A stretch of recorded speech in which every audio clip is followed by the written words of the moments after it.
guys, it's Nicole here with Mommy Tips by Cole. This is my first official video that I'm filming since having my fourth baby. So Colby is here. If you did not watch our labor and delivery vlog or her birth vlog, I will link it down below.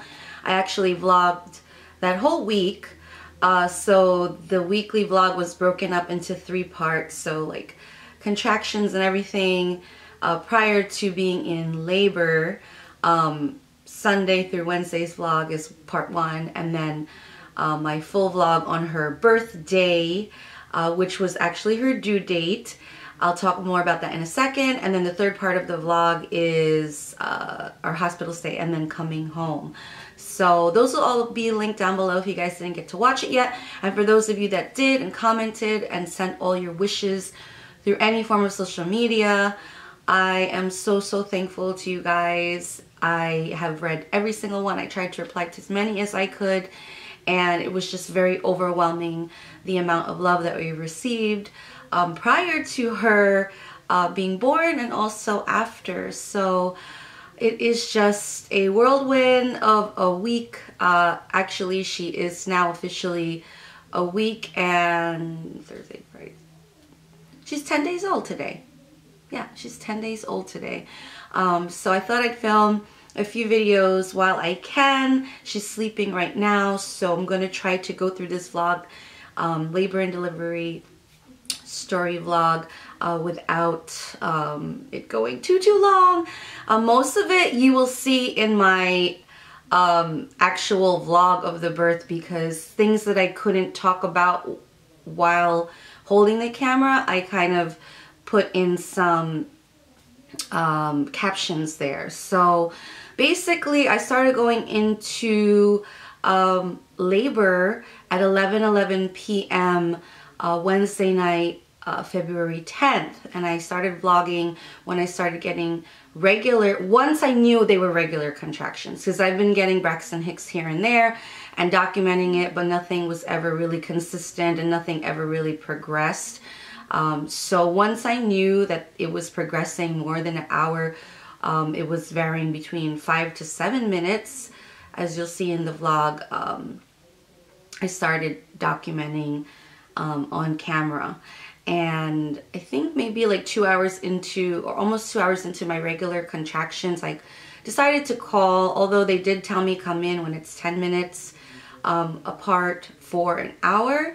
But it was much closer than that. But I wanted to try to labor as much of it as I could at home, without waiting too long, because as I mentioned before, my second came so fast that by the time I got to the hospital, I was already fully dilated. So I was trying to avoid that, but yet at the same time didn't want to go too early where they would send me home. Although my induction was already scheduled for that next morning, Thursday, February 11 at 10:30 a.m. And if you've been following me, you know that I did not want the induction whatsoever, and I kept praying and talking to Colby, come on, you gotta come before the induction. And it was funny because it was my last day of work that night, and I was talking with some of the other moms and coworkers, and they're like, well, you still have so and so many hours before your induction is scheduled that you could possibly. I was like, you know what, it's true, like I could possibly go into labor, and that is what I was hoping for.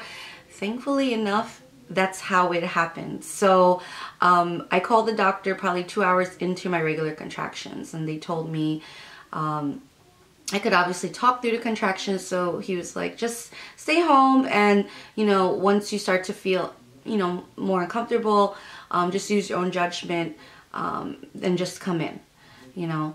See how it progresses, and then come in when you feel like, you know, you want to come in. So I did not sleep. I probably slept maybe like 10 minutes or so here and there through some of the contractions, and I was still documenting it, and they were still varying between 4 to 7 minutes or so.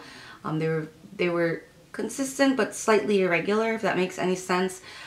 So at some point around 4 something, I was like, you know what, it started to get a little bit stronger, bearable but uncomfortable. So I woke up Brian, because at first he thought we were going to go right away, and I was like, no, you know what, let me just wait it out. He took a little bit of sleep, and I woke him up. We got ready, The kids stayed home with my dad, and they were still sleeping. Gave them all a kiss and headed to the hospital. And then by the time I was, you know, checked in, all that, and they checked me, I was 4 centimeters and 80% effaced and still -2 station. So it was a slow progression. So that was about maybe 7, 8 o'clock. I have more of the time on the vlog, but it was a slow progression from that point on.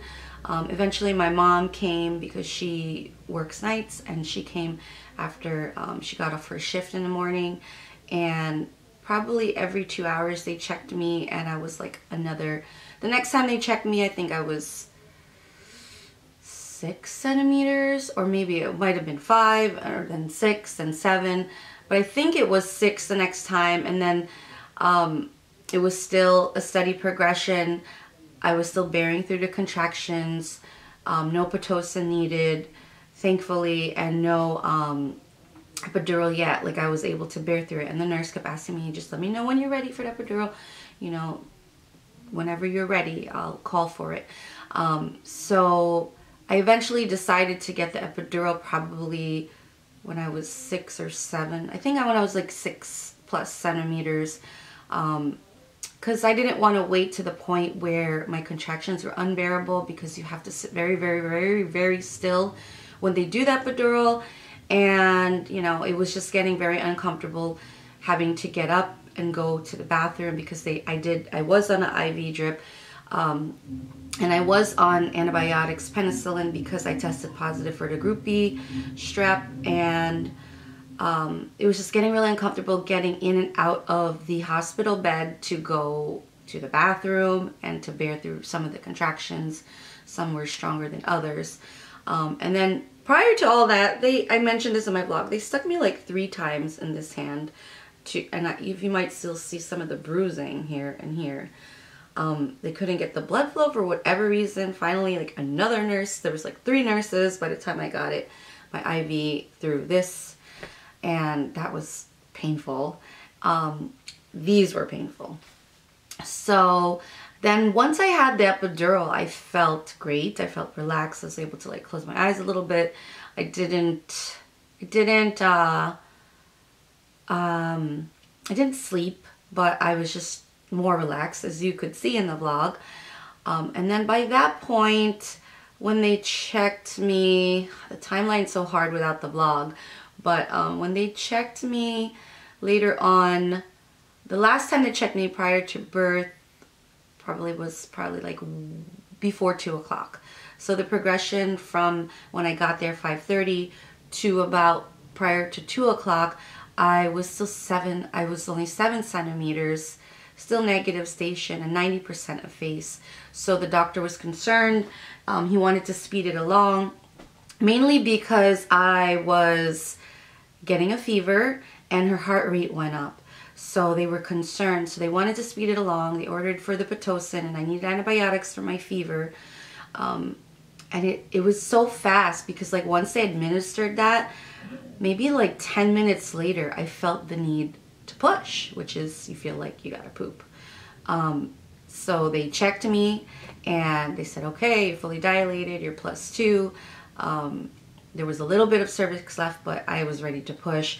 And when the nurse told the doctor, when she checked me, there was some meconium on her glove, so the baby had pooped inside. So they were very concerned, and that worried me even more, worried us even more, because they had to call the neonatal team to come in. They were like, if she does aspirate on the meconium, there's a chance she has to go to the NICU. And then all of that commotion and talk kind of scared me. I was like, oh my God, I want to get this baby out.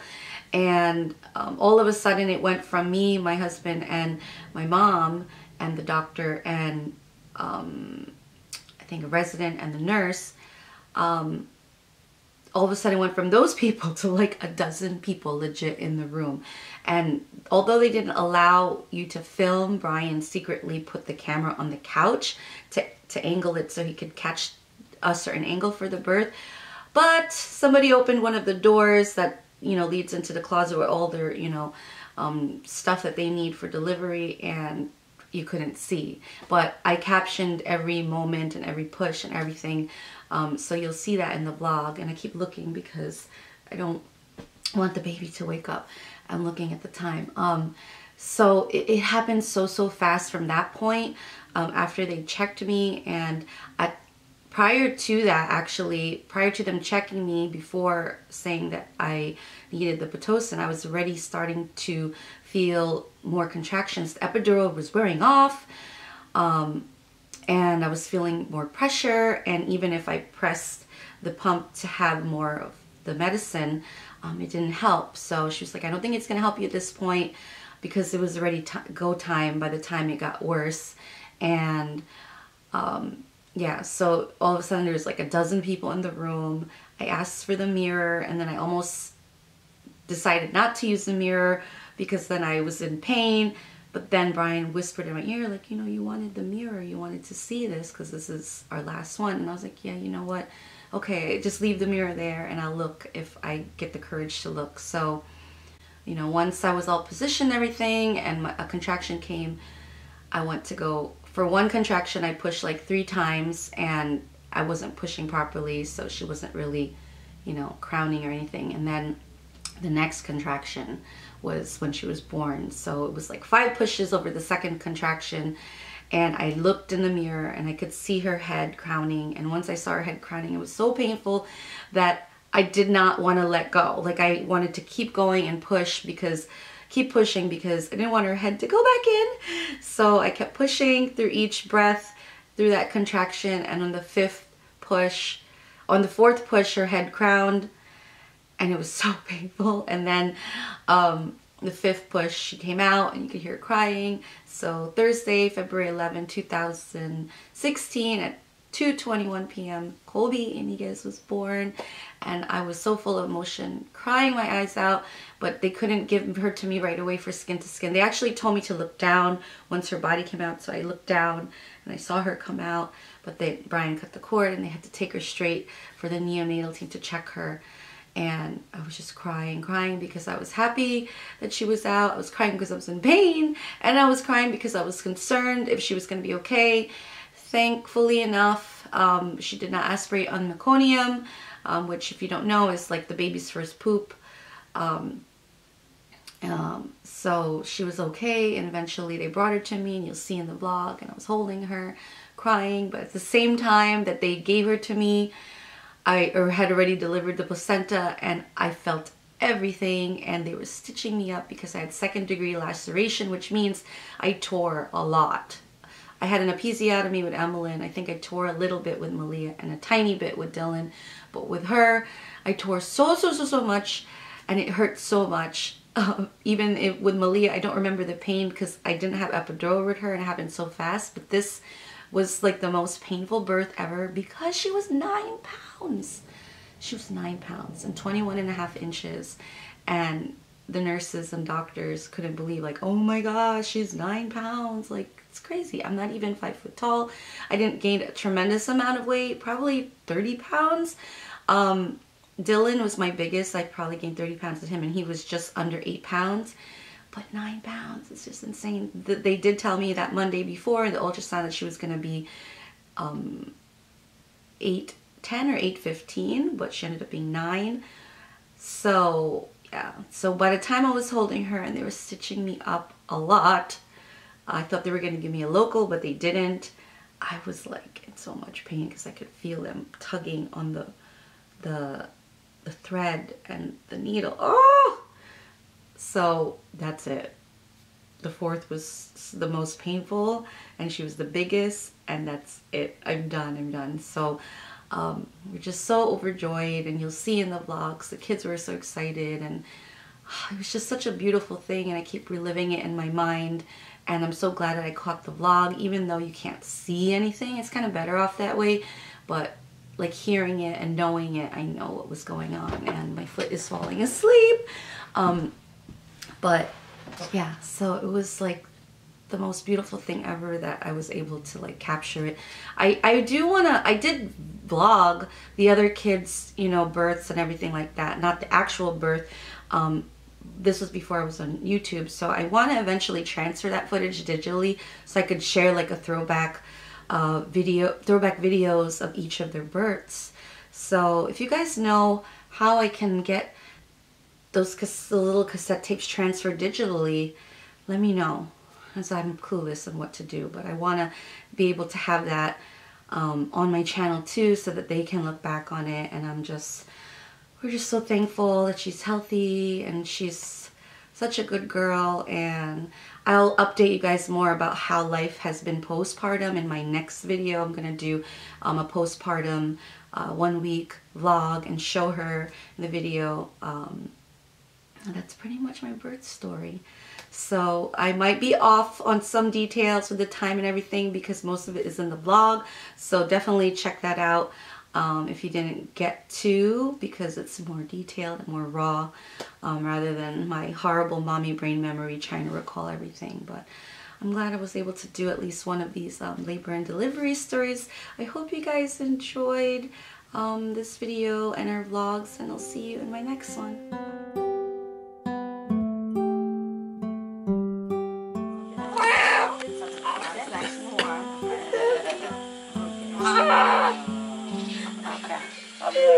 Thank you very much. Thank you so much. All right. You're welcome.